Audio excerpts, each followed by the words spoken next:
ने गौस आजम है और आपने सरकार गौसुल आजम दस्तगीर रज़ी अल्लाह ताला अन्हु के नाम से इस जलसे को मंसूब किया है। तो मैं आपको कि ये है कि वो सबसे ज्यादा अगर किसी बात की तलब रखता है तो सिर्फ तुम्हारे ईमान की। रऊफुर रहीम, निहायत नरम दिल और शफकत करने वाला रसूल तुम्हारे पास आया है। ऐसा नरम दिल और ऐसा शफकत करने वाला और ऐसी मदद करने वाला। मुझे हैरत होती है उन जालिमों पर जो आज नबी पाक सल्लल्लाहु ताला अलैहि वसल्लम की मदद का भी इनकार कर बैठे हैं। इसी को तो आला हज़रत इमाम अहले सुन्नत फाजिल बरेलवी रहमतुल्लाह ताला अलैह ने फरमाया, और तुम पर मेरे आका की इनायत न सही, नजदियो कलमा पढ़ाने का भी एहसान गया। आज ले उनकी पनाह, आज मदद मांग उनसे, आज ले उनकी पनाह, आज मदद मांग उनसे। कल न मानेंगे कयामत में अगर मान गया। उनके मुतालिक तुम ये कहते हो कि मदद नहीं कर सकते। आओ मैं तुम्हें हदीस रसूल अर्ज करता हूँ। मस्जिद नबवी शरीफ का मिंबर है। अल्लाह के हबीब सल्लल्लाहु अलैहि वसल्लम खुतबा देते थे, पहले तो असा लेते थे, आपके हाथ में एक लकड़ी हुआ करती। फिर जब मिंबर बन गया तो नबी पाक सल्लल्लाहु अलैहि वसल्लम ने उस लकड़ी को छोड़ दिया, उस असा को मस्जिद के बाहर छोड़ दिया। रिवायत ये है कि जिस दिन नबी पाक सल्लल्लाहु अलैहि वसल्लम उस लकड़ी को लिए बगैर मिंबर पर खड़े हुए, मस्जिद में बच्चे के रोने की जैसी आवाजें आने लगी। तो अल्लाह सल्लल्लाहु अलैहि वसल्लम, ये क्या बात थी? अल्लाह के हबीब सल्लल्लाहु अलैहि वसल्लम इरशाद फरमाते हैं, इस लकड़ी को जब मैं हाथ में रखता था ये फख्र किया करती थी, और जब मैंने आज इसको छोड़ दिया मेरी जुदाई के गम में वो रोने लगी, और उसका रोना मुझे देखा ना गया। मैं खुतबा छोड़ करके उतर आया, और फिर जब उसको आकर अपने हाथों में उठा लिया, फिर उस लकड़ी ने रोना बंद कर दिया। अजीजा ने गिरामी वक़ार, नबी मुकर्रम सल्लल्लाहु ताला अलैहि वसल्लम की जुदाई में अगर एक लकड़ी रोए वो रसूल पाक को गवारा नहीं होता। वो मिंबर मदीने का छोड़कर उतर जाते हैं।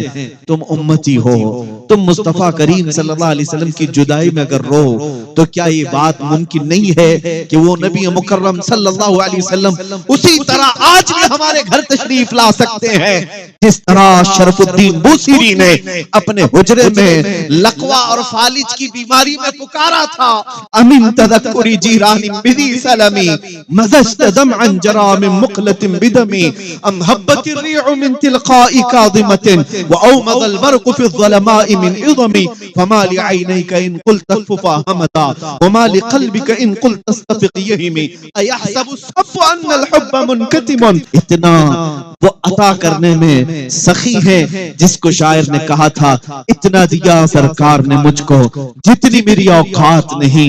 ये तो उनका करम है वरना मुझ में तो ऐसी बात नहीं। मेरे करीम से घर कतरा किसी ने मांगा, दरिया बहा दिए हैं, दुर्बे बहा दिए हैं। वाह क्या जूदो करम है, शहे बता तेरा नहीं सुनता ही नहीं मांगने वाला तेरा।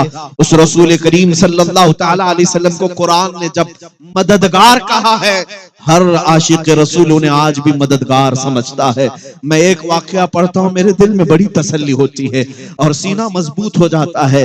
सैयदना इमाम अहमद बिन हम्बल, चार इमामों में से बहुत बड़े इमाम हैं, उस मुहद्दिस का नाम मैं अर्ज कर रहा हूँ जिनको 5 लाख हदीसें याद थी, 5 लाख हदीसों के हाफिज इमाम अहमद बिन हम्बल, लेकिन हालात के शिकार हो गए।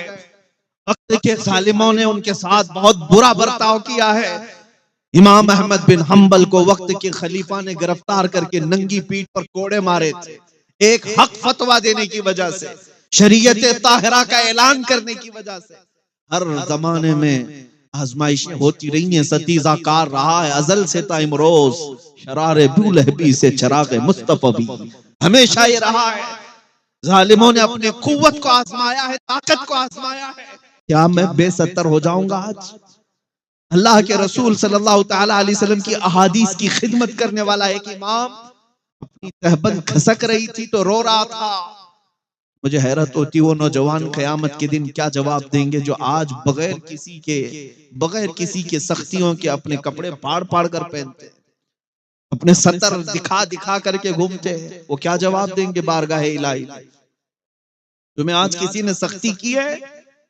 कि इस तरह के कपड़े पहनो कि तुम्हारी रान भी नजर आने लगे, तुम्हारा जिस्म नुमाइश का इस कदर जो शौक जाहिर करते हो। मेरे अजीजों, बड़ी पकड़ है इसकी, सख्त तरीन पकड़ है। उस इमाम अहमद बिन हम्बल को सोचो, जिनकी तहबंद सिर्फ नाफ से नीचे आने लगी तो रोने लग गए, ये मेरी तहबंद नीचे आ रही है। थोड़ी ही देर के बाद उनकी आंखों से आंसू निकले कि मौला, यहाँ कौन मददगार है, यहाँ कौन मददगार है। हुकूमत जालिम की, घोड़े मारने वाला जल्लाद कोई नहीं है। अचानक तारीख में ये बात मिलती है, 2 हाथ गैब से बरामद हुए और मजबूती से उनकी कमर पर लुंगी को बांध दिया, तहबंद को कस करके बांध दिया। और उसके बाद इमाम अहमद बिन हम्बल जो रो रहे थे मुस्कुरा पड़े, हंसने लग गए। और वो जल्लाद कोड़े मारते मारते अचानक रुक गया। कहा कि अहमद बिन हम्बल, कोड़े पड़ रहे थे और तुम्हारी लुंगी खुल रही थी, तुम रो रहे थे, या अचानक हंस क्यों रहे हो? और तुम ये जो तहबंद खुल रही थी मजबूत कैसे हो गई?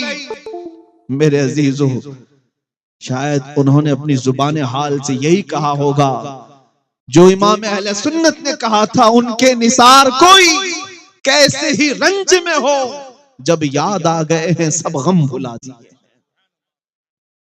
हाँ, मोहम्मद बिन हम्बल ने कहा, है जल्लाद, तू अपना काम जारी रख, जिसके लिए कोड़े खा रहा हूं वो जात मेरे सामने है, वो वली हैं तुम्हारे। कुरान कहता है, इन्नमा वलियुकुमुल्लाहु व रसूलुहु, बेशक अल्लाह और उसके रसूल तुम्हारे मददगार हैं। आज इन हालात में मैं आपसे ये कहता हूं, दर दर की ठोकरें खा करके हमने देख ली। बहुत सारी जगहों पर लोग ये कहते हैं, ये मदद करेंगे, वो मदद करेंगे। तुम्हारा किबला क्यों बदल गया मेरे अजीजों? तुम्हारा डायरेक्शन क्यों चेंज हो गया? कल भी तुम्हारी मदद जहां से आती थी वहीं से आज भी आएगी। उनके जो हम गुलाम थे, खल्क के पेशवा रहे, बस चेहरा फिर गया है तो सारी दुनिया हमसे फिर गई है। मदद वहीं से होनी है और उन्हीं के कदमों में इज्जत है, उन्हीं की निस्बत में भी इज्जत है। हमने बहुत मुख्तसर सी जिंदगी में देखा, बहुत मुख्तसर सी जिंदगी में देखा कि हमारे लिए जिस जगह जाएं ये फूल बरसाए जाते हैं, किस बात के? ये हमारी इज्जतों के नारे किस बात के? ये हमारे लिए मिंबर किस बात के? इतना सारा मजमा किस लिए हमारा इंतजार करता है? मेरे अजीजों, हमारा अपना कोई कमाल नहीं, ये सिर्फ और सिर्फ इज्जतें जो मिली हैं वो निस्बते मुस्तफा से। तुम आज दुनिया में भी देख लो, इज्जतें उन्हीं के कदमों से वाबस्ता है, उन्हीं के कदमों से वाबस्ता है। आजमाइशों के हम शिकार हो सकते हैं, लेकिन आला हज़रत फरमाते हैं, बेनिशानों का निशान मिटता नहीं, मिटते मिटते नाम हो ही जाएगा। ये बेनिशान कौन है? ये वही आशिकाने मुस्तफा की जमात है जो रसूलुल्लाह की मदद के मुंतज़िर रहती है। हमेशा पुकारा था, मेरे पैर का वर्म और सूजन ही खत्म हो गई थी। मददगार हैं रसूल तुम्हारे, और यह अकीदा कोई नया गढ़ा हुआ नहीं। मैं तुम्हारे सामने हदीसें रख रहा हूं, कुरान की आयत रख रहा हूं। अजीजान गिरामी, इसलिए हम औलिया कराम की के दरबारों में जाते हैं और गौसे आजम को अल मदद या शेख अब्दुल कादिर जिलानी कहते हैं, इसलिए कि कुरान कहता है ईमान वाले तुम्हारे मददगार हैं। तो अल्लाह के वली क्यों नहीं मददगार है? वो मददगार हैं जिंदगी में भी और बाद वफात भी। किसी के समझ में ना आए तो हमारा वो कसूर नहीं है, लेकिन अल्लाह ताला जिसके जहन के दरीचे खोल दे उसे सारी चीजें समझ में आ ही जाती। मदद कहाँ कहाँ होती। अज़ीज़ान गिरामी, नबी अकरम सल्लल्लाहु ताला अलैहि वसल्लम की जात की तरफ मुतवज्जो हो जाएं। मैं अपनी गुफ्तगू हमेशा इसी उन्वान पर करता हूं और समेटता भी वही हूं, लेकिन चूंकि आज जश्न गौस आजम है और आपने सरकार गौसुल आजम दस्तगीर रज़ी अल्लाह ताला अन्हु के नाम से इस जलसे को मंसूब किया है, तो मैं आपको ये भी बता दूं कि वो कहां कहां मदद करते हैं, वो कहां कहां मदद करते हैं। तुम्हें पता है, मैंने एक मुताले में देखा, आज साइंस की दुनिया जिसको अपना किबला व काबा समझती हो, और साइंसदान, मशहूर साइंसदान आइंस्टाइन, और उसने ये लिखा है कि दुनिया का किनारा ये तो नजर आ जाए, लेकिन पूरी कायनात का किनारा कहाँ है, या कायनात में वुसाअत कितनी है, ये पता करने के लिए उसने कहा कि 2 करोड़ नूरी साल लगेंगे। 2 करोड़ नूरी साल। आपको पता है नूरी साल किसको कहते हैं? नूरी साल, नूरी साल की रफ्तार अलग है और हमारे ये शब और रोज की रफ्तार अलग है। हम सुबह सूरज निकलने पर और शाम को डूबने पर एक दिन शुमार करते हैं, नूरी साल में ये नहीं। नूरी साल में 1 मिनट में 80 लाख किलोमीटर का सफर हो सकता है, 1 मिनट में। इस तरह के 2 करोड़ साल लग जाएं कायनात की वुसाअत को पहचानने के लिए। ये जो साइंस की दुनिया में रहते हैं और सुबह शाम उनकी उसी लेबोरेटरी में होती है, उनकी बात मैं कर रहा हूं। 2 करोड़ नूरी साल उन्हें लग जाएंगे। शहंशाह बगदाद ये कहते हैं, नजर तु इला बिलादिल्लाहि जमअन का खरदलतिन अला हुक्म इत्तिसाली। मैं पूरी कायनात को, अल्लाह के शहरों को ऐसे देखता हूं जैसे अपने हथेली में राई के दाने को देखता हूं।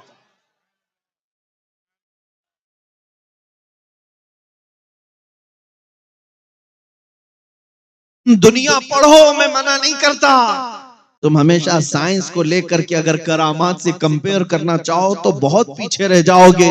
जिनको मेरे नबी का घोड़ा ना समझ में आए, जिनको रसूल पाक का बुराक ना समझ में आए, उन्हें मेरे मुस्तफा का सफर मेराज क्या समझ सकता है। और उन लोगों को समझाने के लिए गौसे पाक रदी अल्लाह तआला अन्हु की करामतें भी हैं।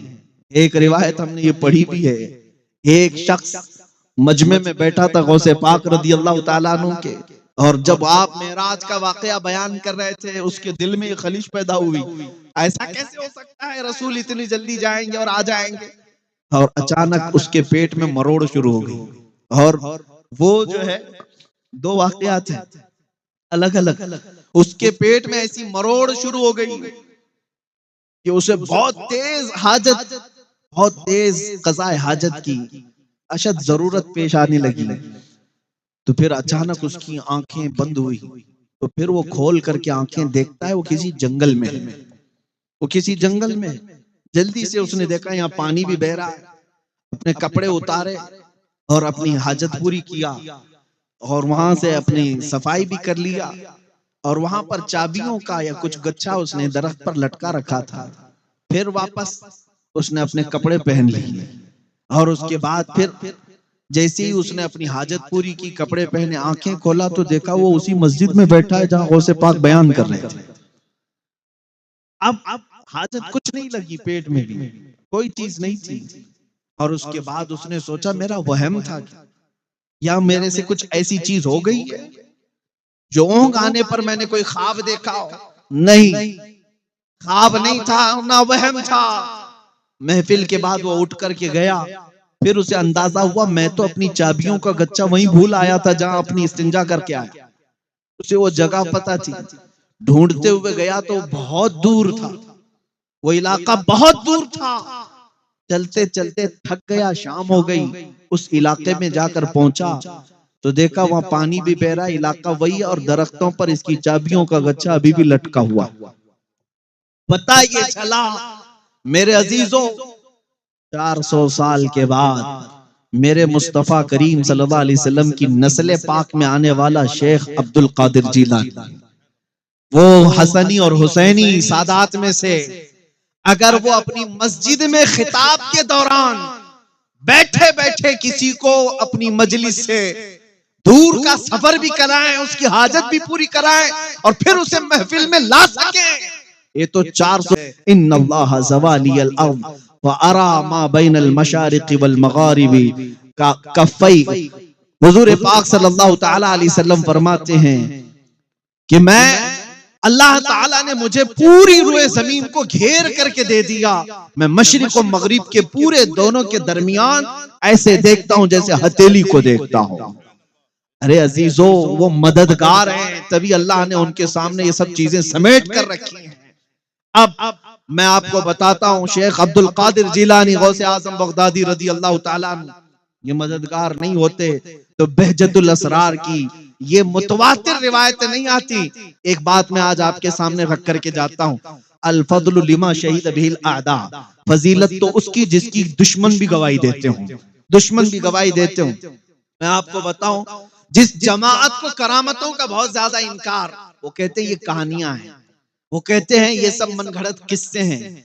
मैं आपको कहता हूं, उसी जमात के एक बहुत बड़े शेख, बहुत बड़े इमाम शेख इब्ने तैमिया, जिसके पीछे पूरी जमात चलती है, जिसके पीछे पूरा पूरा तबका चलता है, शेख इब्ने तैमिया ने ये लिखा है कि मैंने अपनी जिंदगी में इतनी करामात किसी की नहीं देखी जितनी शेख अब्दुल कादिर जिलानी की।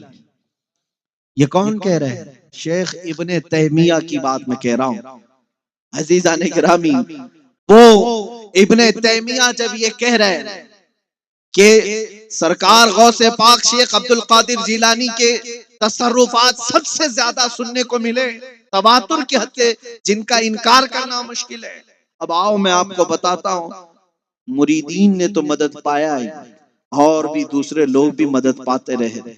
एक साहब हैं, वो कहते हैं मुझे तिजारत पर जाना था, मेरे शेख मुर्शिद उस वक्त बगदाद में रहते थे, वो गौसे पाक नहीं दूसरे एक बुजुर्ग हैं, उनका नाम गालिबन हम्माद था या अहमद था। उनके पास वो गया, कहा कि हुजूर मुझे तिजारत पर मुल्के शाम जाना है, मुझे आप बताइए, इस्तिखारा करके देख के बताएं। हमारा इस्तिखारा और है, औलिया इकराम का इस्तिखारा और है। वो सीधे लोहे महफूज में देखते, लोहे महफूज में देखते इसके हालात पर क्या लिखा हुआ है, लिखे हुए को बदलवाया मेरे अजीजों, और उसको इस तरह से बदलवाया कि जो होने वाला की बात पर उसको हकीकत से ख्वाब में बदल करके पेश कर दिया, जो होना था वो। इसलिए ये बातें किसी को अगर लगती हो कि ये सिर्फ लफ्फाजी है, नहीं, बुखारी शरीफ की हदीस है कि कुछ लोग ऐसे होंगे अल्लाह के प्यारे, बुखारी शरीफ में है, अगर वो अल्लाह को किसी बात की कसम दे दें, अल्लाह वो बात पूरी कर देता है।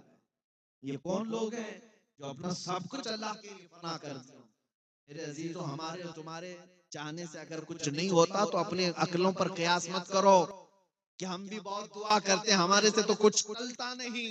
वो शेख अब्दुल कादिर की बात कर रहा हूं जो 40 साल जंगलों में इबादत करते रहे, जिन्होंने खाने की तरफ ख्वाहिश नहीं की, जिन्होंने कभी अपने दुनियावी मस्कन की ख्वाहिश नहीं की, लज़्ज़ात की ख्वाहिश नहीं की। एक अंगूर के दाने से सहरी करना, आधे गिलास पानी से इफ्तार करना, बरसों इस पर गुजारा, इबादतें की, और उसके बाद जब वो आए, अल्लाह करीम ने बेपनाह तसर्रुफात उन्हें अता किया। मिटा दो अपनी हस्ती को अगर कुछ मर्तबा चाहो, कि दाना खाक में मिलकर गुले गुलजार बनता है।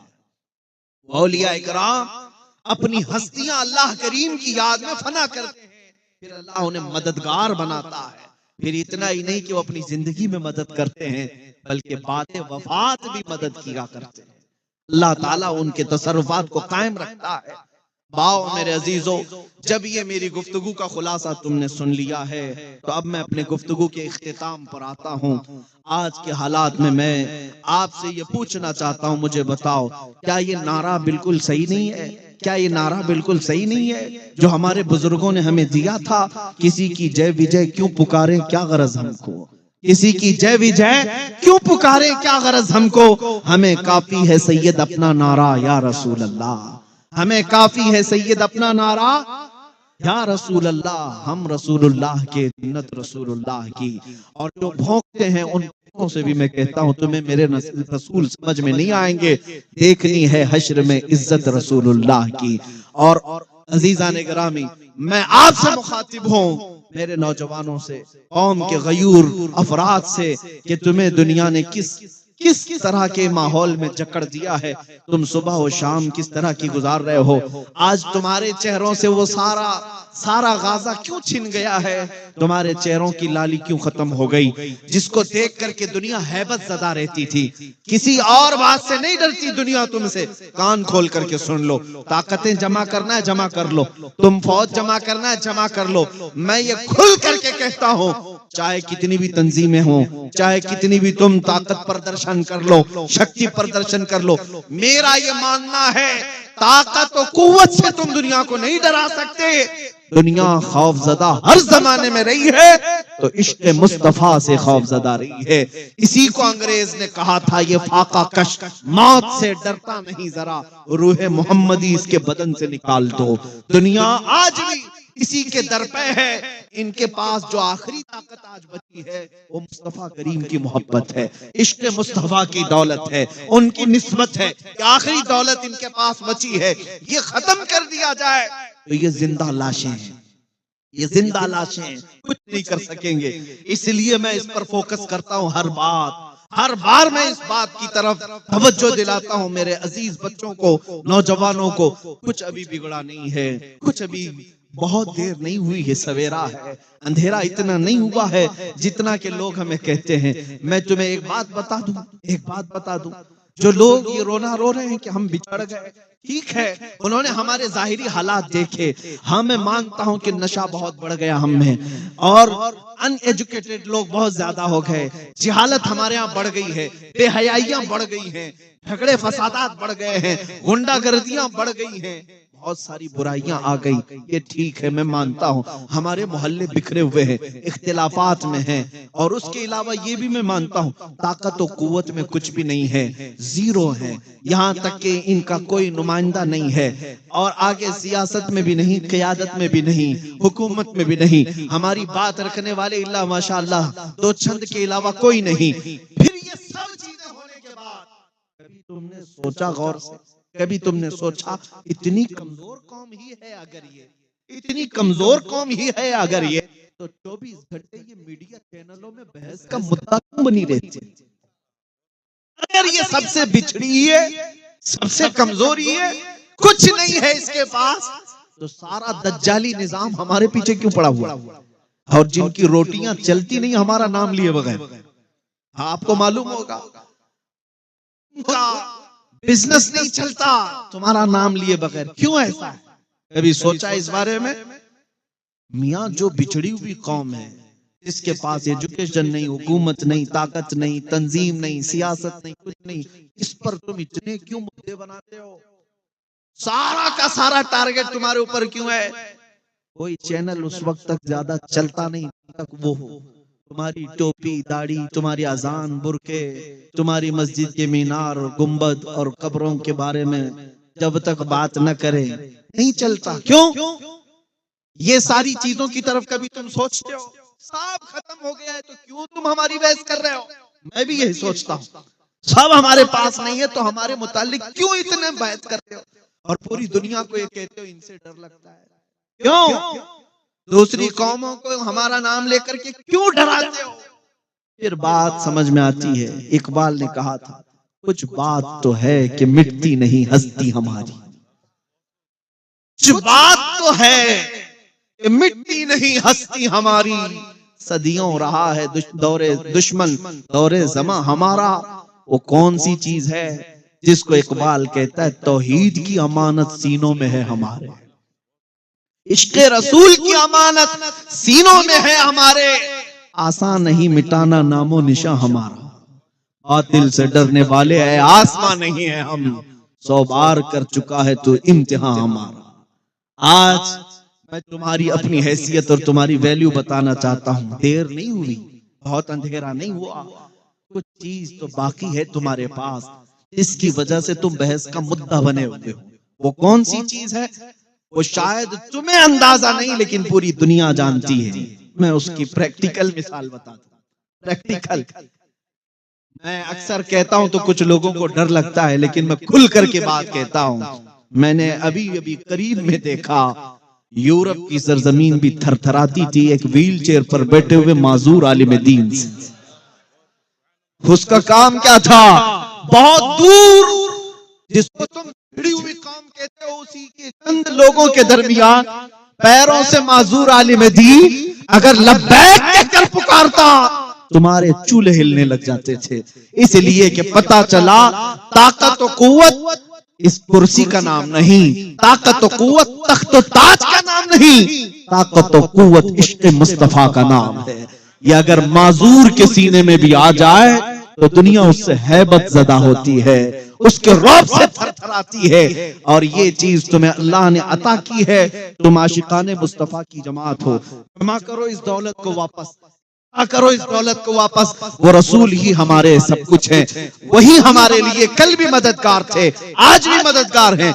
हर बच्चे को इतना पढ़ा दो इश्क रसूल कि जंगलों की बयाबानों की किसी भी वादी में तुम्हारे बच्चे को तन्हा भी छोड़े। हो सकता है वो हर चीज कर जाए, लेकिन अजमत रिसालत का सौदा कभी न करने पाए।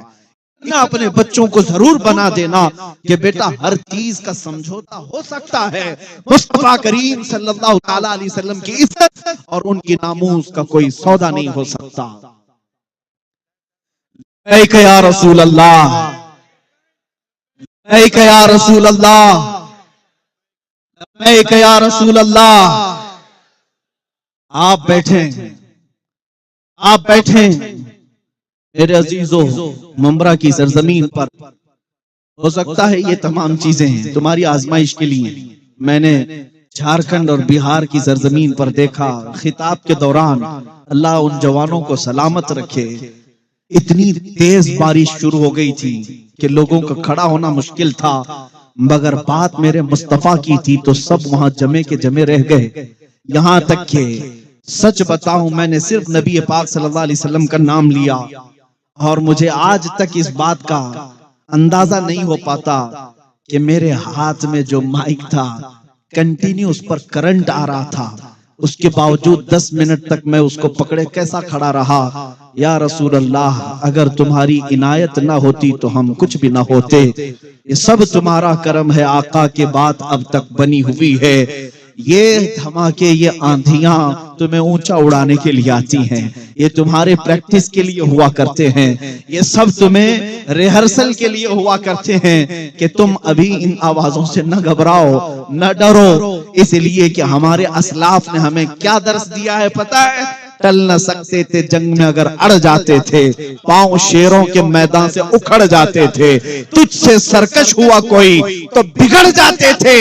या रसूल अल्लाह, तुझसे सरकश हुआ कोई तो बिगड़ जाते थे। अरे देख क्या चीज है, हम तोप से भी लड़ जाते थे।